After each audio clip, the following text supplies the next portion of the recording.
Assalamualaikum warahmatullahi wabarakatuh. Sampurasun. Perkenalkan wasta abdi Muhammad Jasopariti 12 MIPA 2 bade ngadugikeun materi ngeunaan resensi. Istilah resensi nyaeta asalna tina basa Belanda resenti, serapan tina basa Latin resensien, resensere atanapi oge repindere anu hartina nepikeun. Resensi mangrupikeun penilaian pikeun hiji karya anu dipenta dina bentuk buku, film, oge drama.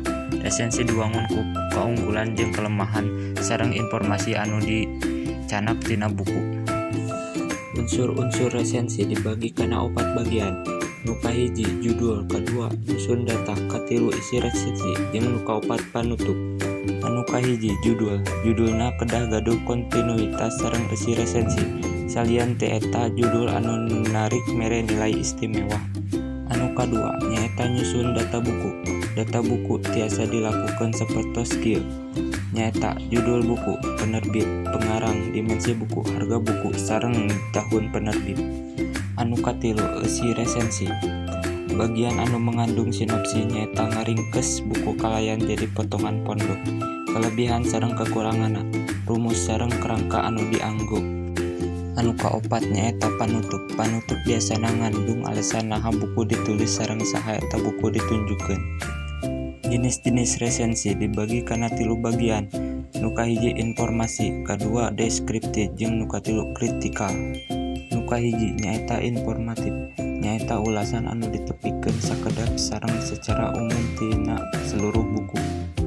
Anu kadua deskriptif, nyaeta ulasan anu ngabahas secara detail unggal bagian bab. Anu katilu kritikal, nyaeta resensi anu marios detail buku nganggo metodologi ilmiah anu tangtu. Eusi ulasan biasana objektif sareng kritis dina meunteun isi buku. Tujuan resensi nyaeta nyaho kaunggulan jeung kakurangan buku anu diresensi, ngayogikeun gambaran-gambaran umum ke pembaca sareng penilaian umum tina hiji karya, ngayogikeun masukan kritik sareng saran ke penulis, alasan kunaon buku diterbitkeun sareng latar belakangna, sareng nguji kualitas buku sareng ngabandingkeun karya anu sanesna. Manfaat ngaresensi nyaeta mere gambaran hiji gagasan ngeunaan hiji karya jeung pangaruh arajena dina karya meunang ganjaran oge buku gratis jeung penerbit buku. Lamun resensina dina koran atawa majalah mung sakitu anu tiasa didugikeun ku simkuring. Hapunten bilih aya kalepatan sareng kakuranganna. Wabillahi taufik wal hidayah. Wassalamualaikum warahmatullahi wabarakatuh.